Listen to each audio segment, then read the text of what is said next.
Halo, selamat siang. Halo, bisa mendengar?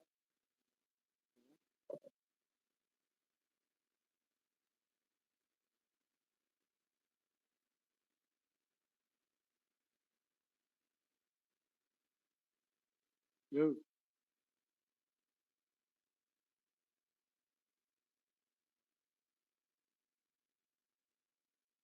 Selamat siang, Pak. yang bisa mendengar suara saya? Halo, Bisa, Bapak? saya. Oke. Ini di mana? Kamu? Ya? Halo.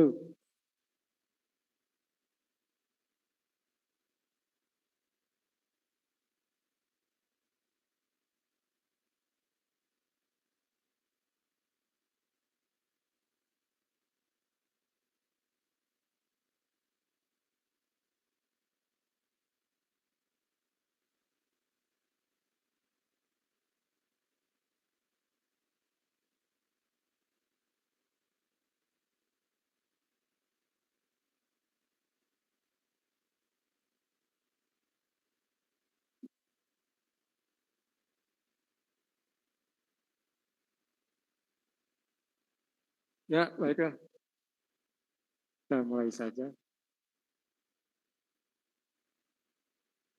Selamat siang. Ada lemas ya? Semangat nggak? Kelihatannya kayak yang berpuasa ya. Hah? Iya, semangat itu. Ya, udah pada batal belum? Sudah. Maghrib benar, setiap maghrib saya juga batal tiap hari. Setiap maghrib. Ya, dengan berbulan puasa ini, teman-teman, memang Allah tuh menciptakan itu harus ada keseimbangan, ya. Sesuai dengan di dalam Al-Quran juga, tidak ada keseimbangan gitu.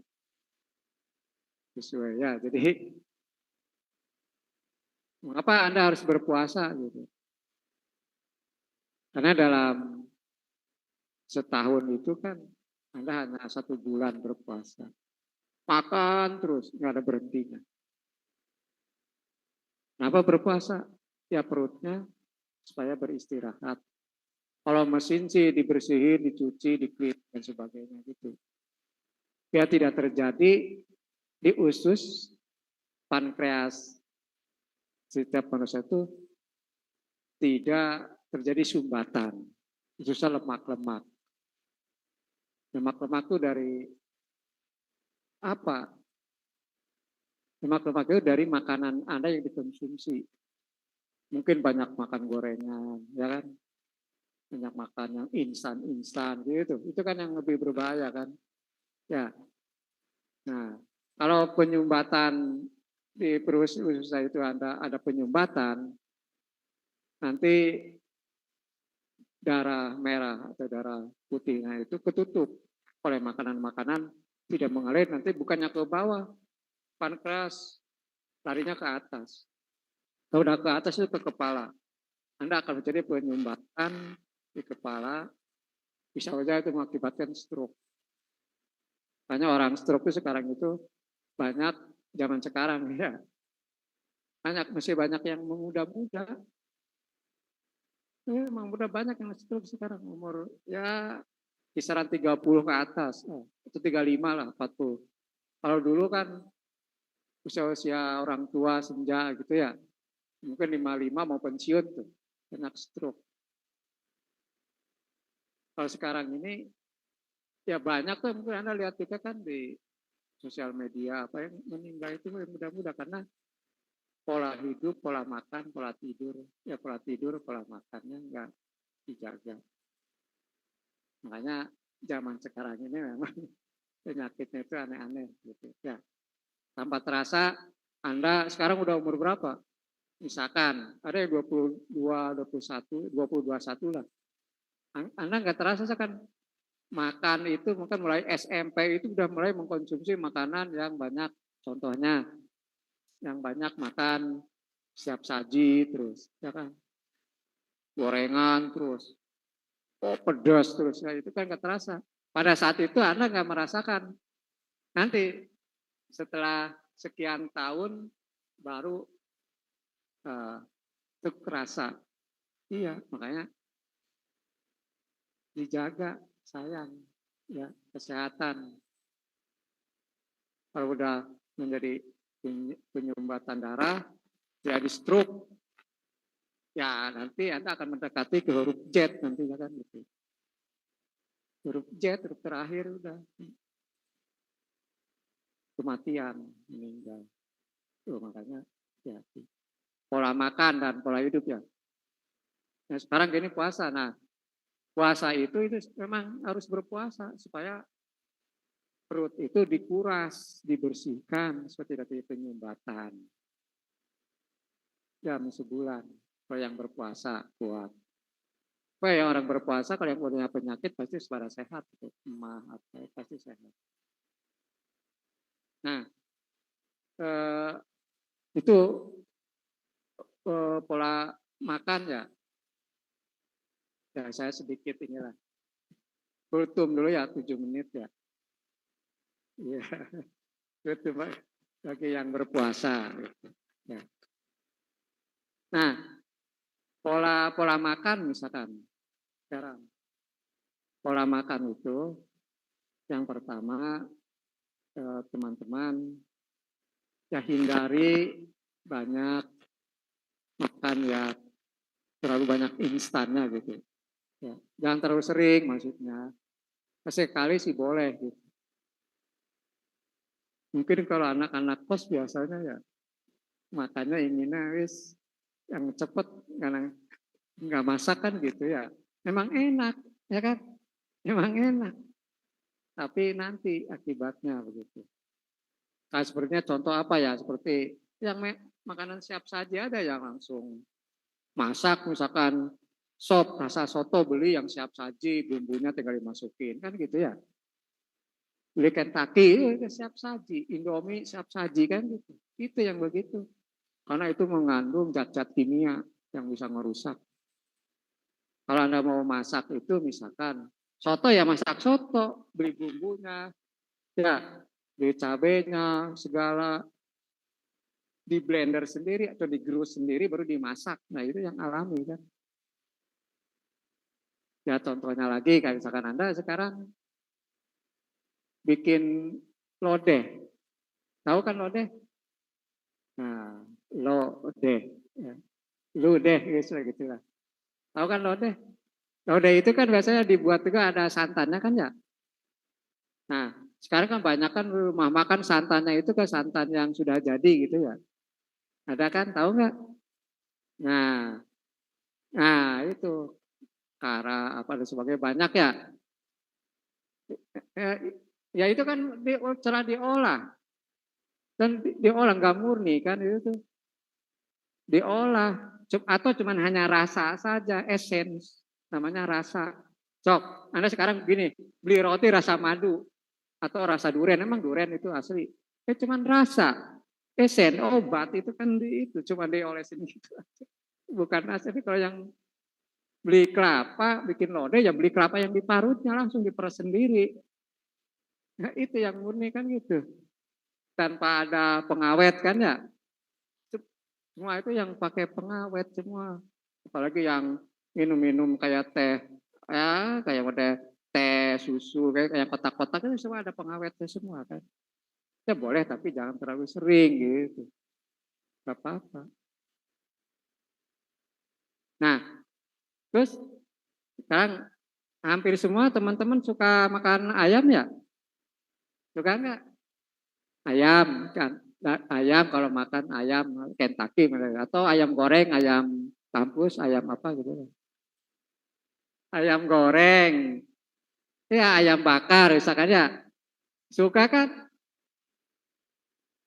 Ya kalau nggak ada yang suka makan ayam berarti ya Anda tidak menikmati ya. Iya. Nih, yang bisa mengakibatkan makan ayam bisa menimbulkan itu juga yang sangat parah. Coba Anda beli ayam goreng yang pinggir jalan tuh ya. Kan ada ayam bakar, ayam goreng juga kan misalkan. Anda lihat dulu minyaknya tuh. Minyaknya tuh lihat. Saya kalau beli ayam gitu, lihat dulu minyaknya. Apakah minyaknya hitam? Ada kalau mau beli ayam minyaknya hitam kayak oli. Itu yang udah berhari-hari nggak diganti itu aja. Kalau digoreng itu berbahaya, itu cepat ya kolesterolnya tinggi sekali. Kalau Anda sering makan itu, otomatis kalau kolesterol mereka penyumbatan sama. Kan penyumbatan pembuluh darah Anda udah pecah, kepala terus pecah, pembuluh ya is dead. Nggak lama biasanya kan begitu. Makanya lihat dulu kalau saya kalau mau beli ayam tuh, lihat dulu. Saya kalau di Perumnas tuh lihat dulu. Kalau orang yang ini sih yang sebelah sana sih minyaknya itu aja nggak suka beli. Saya paling beli ayam bakarnya aja. Saya beli yang ini mah tiap hari suka diganti baru lagi ya beli di situ. Makanya saya kalau orang Perumnas kalau saya beli saya dekat di daerah dekat SMP 7 dekat bubur kacang itu minyaknya selalu baru ganti gitu. Kalau yang sebelah sananya rata-rata hitam semua kayak oli. Itu yang lebih berbahaya tuh yang begitu. Iya, minyak itu. Terus baik juga, sebaiknya kan Anda juga kalau beli gorengan itu memang banyak, kalau keseringan memang banyak menimbulkan kolesterol tinggi. Kalau minyak goreng tuh, ngegorengnya tuh bermacam-macam gitu. Rame-rame gitu ya. Satu lubang rame-rame, satu kuali itu goreng tempe, goreng pisang, goreng itu juga sama. Enaknya saya yang bikin goreng sendiri. Karena ngegoreng itu enaknya kalau cabe. Kalau tempe aja gitu kan. Harusnya kan gitu. Tapi kalau di rumah sih mendingan gitu. Kalau di tempat dagang itu kan campuran apa aja. Terus kadang-kadang orang pedagang juga nakal-nakal. Triknya supaya minyaknya awet, supaya makanannya gurih tuh. Anda lihatin kalau masukin minyaknya. Ada yang dengan plastik yang dimasukin, dimasak ya. Nggak diambil tuh. Ada. Coba Anda lihat. Yang misalkan goreng ayam lihat. Kalau pakai minyak saya pernah ngeliat tuh. Plastiknya nggak diambil. Ada juga yang pakai lilin. Karena pakai plastik, pakai lilin itu bisa menggurihkan gorengannya dan awet. Minyaknya juga awet. Enggak percaya, Anda coba aja goreng rumah pakai lilin masukin gitu. Makanannya enak, umbul, awet minyaknya. Itu trik. Enak. Bikin gorengan gurih itu banyak yang pakai lilin. Masukin lilin aja masukin. Trik. Makanya itu hati-hati. Ya, saya pernah ngeliat juga emang ada yang begitu. Dicampur trik yang dagang yang nakal-nakal gitu. Ya kalau Anda beli telur ayam bebek itu kan jamu kan banyaknya kan bukan telur ayam bebek, banyaknya kan ya dikasih warna. Contohnya seperti itu. Itu yang nakal-nakal biasanya bang dagangnya yang penting laku sesaat sementara. Tapi kebanyakan ya nggak langgeng biasanya begitu dagang gitu ya. Nah itu dari makanan teman-teman. Terus pola tidur. Nih makan juga teman-teman kalau bisa kalau malam sampai jam 8 gitu, udah berhenti makan. Kalau enggak paling telat jam 9. Walaupun misalkan harus makan cemilan aja banyak minum aja. Karena kalau makan memang yang makan yang paling butuh yang lebih baik itu yang sampai jam 8 tuh udah stop. Jangan makan karena usus itu akan ini mulai jam 8 malam sampai jam 2 jam 3 itu saat bekerja. Yang baik itu begitu. Saya aja kalau makan itu karena pokoknya sebelum jam 8 atau jam 8 malam udah makan. Terus ini kan minum. Kalau misalkan, nah terus malamnya misalkan palingnya jam 10 itu pola tidur. Kalau pola tidur teman-teman kalau bisa jam 10 itu kalau udah istirahat gitu. Terus kerja tinggalkan dulu, ada PR. ngerjain tugas dikerjain dulu. Karena di saat-saat waktu usus bekerja itu paling malam itu jam 10 Anda atau otak bekerja itu harus jam 10. Kalau Anda tidur. Saya ya kalau lagi ngerjain tugas di rumah tuh lihat jam 10 udah saya berhenti. Saatnya istirahat terus tidur. Karena di saat otak itu pada saat ya otak mentransfusi darah semua itu di jam 10 sampai jam ya bolehlah jam 2 atau jam 3. Anda boleh bangun lagi, boleh kerja lagi gitu. Jangan dipaksakan. Sekarang kan banyak. Ya, ya sama. Yang penyakitnya saraf kejepit, apa kepalanya penyakit istilahnya gitu ya. Itu pola tidur. Hanya pola makan, pola tidur pasti orang pasti sehat. Kalau banyak penyakit itu pola makan, pola tidurnya nggak dijaga. Ya. Nah, terus ketika bangun, saya kasih tahu buat Anda sekarang, mumpung belum terlambat, ya kan? Kalau nanti udah terlambat, Anda susah nyari obatnya. Dok, nanti banyak kan sekarang orang yang umur 40 penyakit itu udah saraf kejepit, udah kena apa gitu, mau diobatin susah Pak, ya kan? Sengsara, kalau udah sakit itu kan. Makanya sebelum terlambat, nah, pola tidur juga begini. Anda pernah mendengar nggak kalau orang bangun terus mandi ya banyak katanya orang yang meninggal di kamar mandi. Pernah dengar ya ada nggak begitu? Meninggal gara-gara jatuh di kamar mandi misalkan. Barangkali tetangga atau apa gitu. Saya ya sering kan di tetangga juga yang meninggal tuh meninggal pagi-pagi. Saya tanya kenapa? Jatuh di kamar mandi. Banyak. Nah, karena saat bangun itu begini, sebenarnya kalau orang meninggal, begitu meninggal di kamar mandi itu bukan kepleset. Banyak orangnya kan kepleset di kamar tidur, kata gitu, kamar mandi gitu ya. Padahal bukan kepleset. Gitu. Karena begini, ketika bangun, Anda harus punya kalkulasi. 3,5 menit kali 3. Berapa? 3,5 menit dikali 3, berarti 1,5 menit berarti ya? Apa? Iya kan ya? Iya 3,5 menit kali 3 aja nggak banyak. Ketika bangun tuh, ketika bangun, mungkin Anda banyak kan begitu bangun langsung, misalkan ya bangun terus ke kamar mandi atau hanya kebelet pipis gitu ya. Nah itu yang berbahaya kan gitu. Orang yang bangun malam kebelet pipis, banyak orang yang biasanya ngomongnya kepleset, banyak yang meninggal gitu. Padahal itu bukan kepleset. Banyak orang sugi, orang kaya yang meninggal itu kan mungkin kamar mandinya kan nggak licin ya. Ya iya kan, Sob? Iya kan?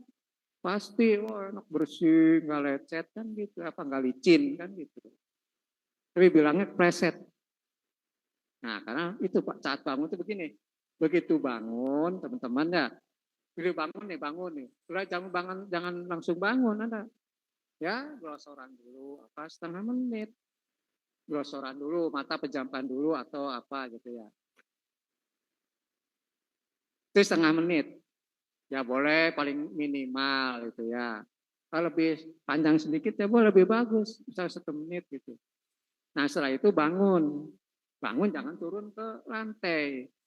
Jadi Anda duduk dulu gitu, duduk dulu di kasur lah sambil sila-silaan atau gimana gitu ya. Atau kakinya ini aja dulu ke lantai gitu, tapi jangan ini dulu, duduk dulu. Sama 0,5 menit juga. Nah setelah itu jangan langsung begitu bangun langsung pergi. Duduk, berdiri dulu 0,5 menit lagi. Untuk apa? Agar si darah itu semua bekerja enggak langsung naik ke atas ke kepala.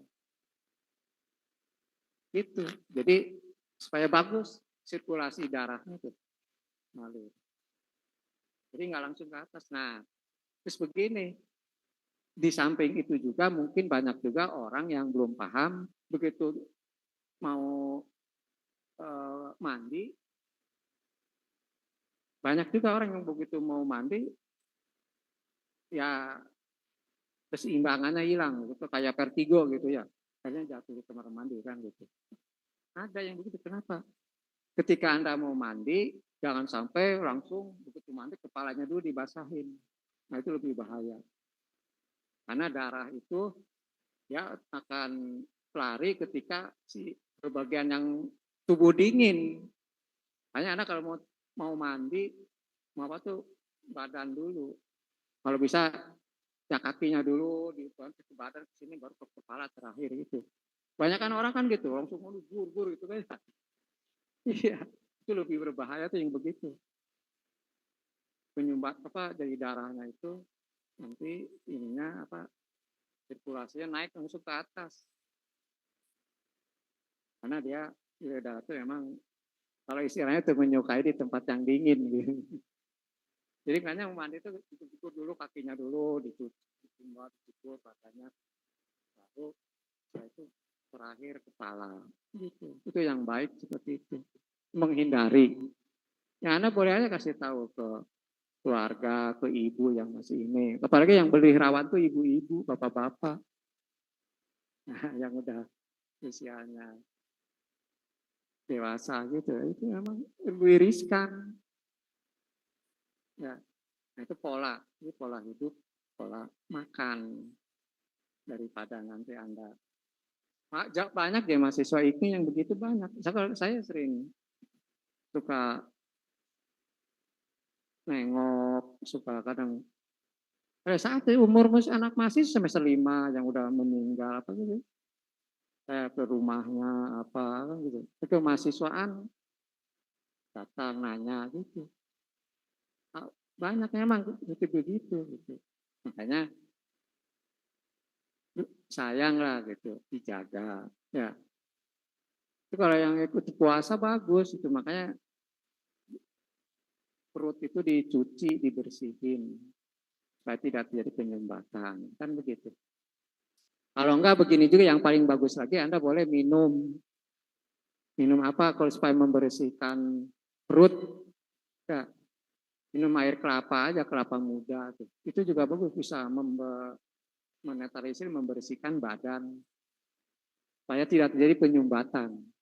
Penyumbatan tuh asalnya ya itu dari mana ya itu dari banyak makanan gorengan, lemak ya. Bakso banyak gajinya lemaknya misalkan. Kan itu sangat susah dicerna.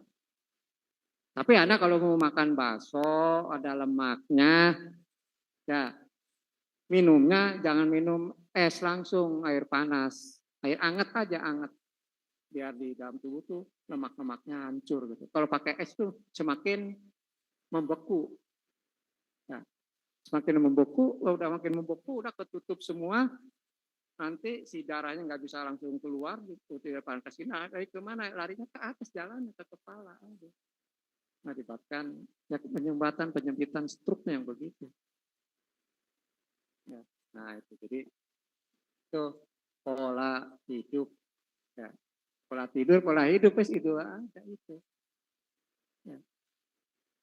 Nah itu sebagai pembuka lah, kultum dari saya. Kemudian ada manfaat dan faedahnya ya. Iya. Ya kalau Anda ingin sehat apa ya memang harus kita menjaga kan apa kan seperti itu gitu. Kalau nggak sayang ke badan kita. Ya, orang sakit itu mahal. Kalau udah sakit itu mahal. Orang sehat itu murah. Kalau orang sakit itu mahal. Sakit ini, sakit itu harus lebar, harus kemana. Wah duit melulu. Ya kan? Udah duit keluar banyak, penyakitnya sakit terus. Wah kesiksa. Ya kan? Dengan dijaga. Gitu. Pola hidup, pola makan. Ya sebenarnya masih banyak lagi nanti trik-trik supaya menjaga kita supaya sehat seperti itu. Oke teman-teman untuk hari ini ya kalau puasa sih nggak terlalu sampai ya kan jam kerja tuh emang jam 3 kalau staff semua tuh puasa tuh jam 3 tuh bubar pulang Nah ini juga nggak sampai jam 3, apa ya, setengah 3 apa ya, bubar aja ya, selesai kan puasa ini ya. Karena staf juga BAK jam 3 bubar, jam 3 tuh dosen atau kecuali ada yang ngajar jam 5 ngajar, kalau yang nggak ada pulang. Gitu. Nah di sini saya sedikit teman-teman akan memberikan, ini juga nggak semua rata, mungkin ya ada yang ikut itu pelatihan PSGA ya, ada nggak? Ada ya di teman-teman sekelasnya ada kan? Iya, ya lumayan lah, dapat makan, dapat transport untuk lebaran. Itu PSGA. Nah ini untuk pertemuan 11 ini saya akan menjelaskan tentang visualisasi informasi. Visualisasi informasi ini ya kalau dari kata sih visualisasi dan informasi kan itu. Visualisasi itu bisa menampilkan gitu, berbagai macam visual atau gambar, ya, bisa dalam berupa grafik divisualisasikan gitu ya. Berupa apa? Bisa grafik, bisa tabel kan gitu. Bisa juga dalam visualisasi dalam video misalkan. Dalam pakai PowerPoint misalnya divisualisasikan, ditampilkan. Oke. Nah kalau informasi itu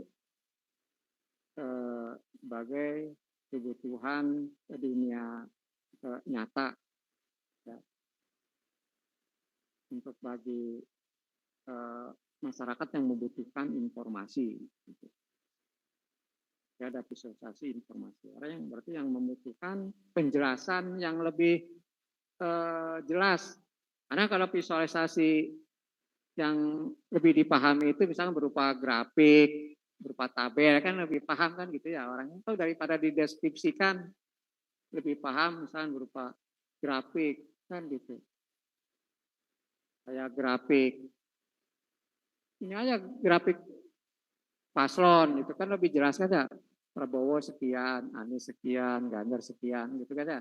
Nah, walaupun sekarang masih pada demo di Jakarta sampai 3 hari.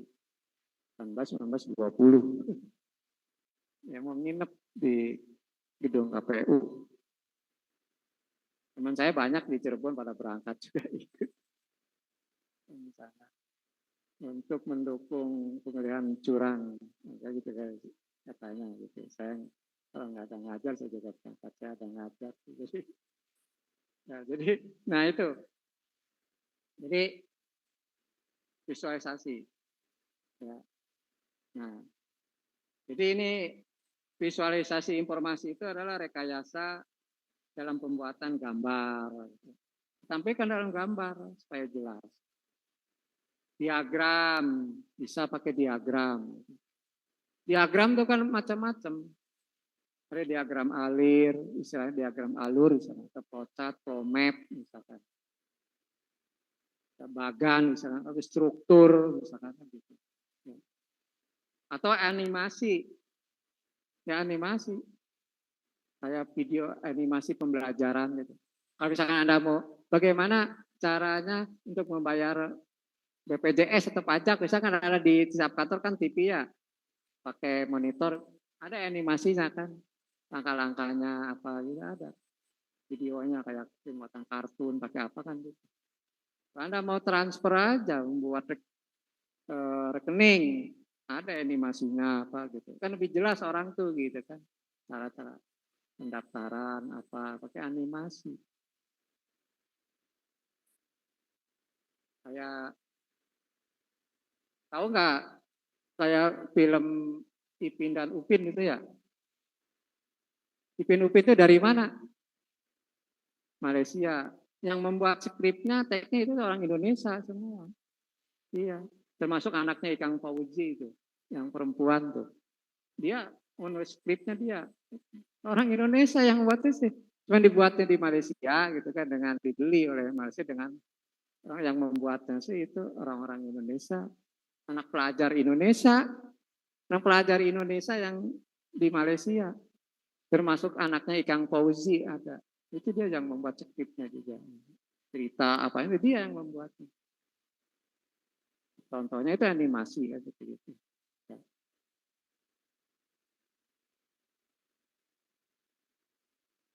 Nah, itu salah satunya. Jadi penampilan suatu sistem informasi, itu visualisasi. Dalam bentuk gambar gitu ya. Baik abstrak maupun nyata. Nah, ini telah dikenal sejak awal dari peradaban manusia. Nah, jenis-jenisnya seperti tadi ini jenisnya bisa grafik dan gitu. Grafik tuh banyak. Ada grafik batang, ada grafik P, ada grafik garis. Grafik batang tuh grafik balok lah gitu, kotak ya. Modelnya kan itu ya. Yang grafik batang kalau sensi ya. Kalau batang tuh biasanya sangat apa istilahnya dengan ini dengan nama binatang biasanya kalau batang itu ya. Kalau orang binatang yang ini kan mati gitu disebutnya batang kan ya. Nah, tikus itu batang tikus ya. Itu ada batangnya orang hewan-hewan yang meninggal disebutnya kan batang.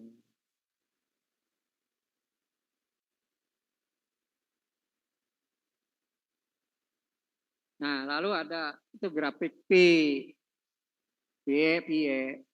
lingkaran gitu ya, grafik pie, donat, pie, lingkaran. Contoh jenis grafik, ada grafik garis, kan gitu.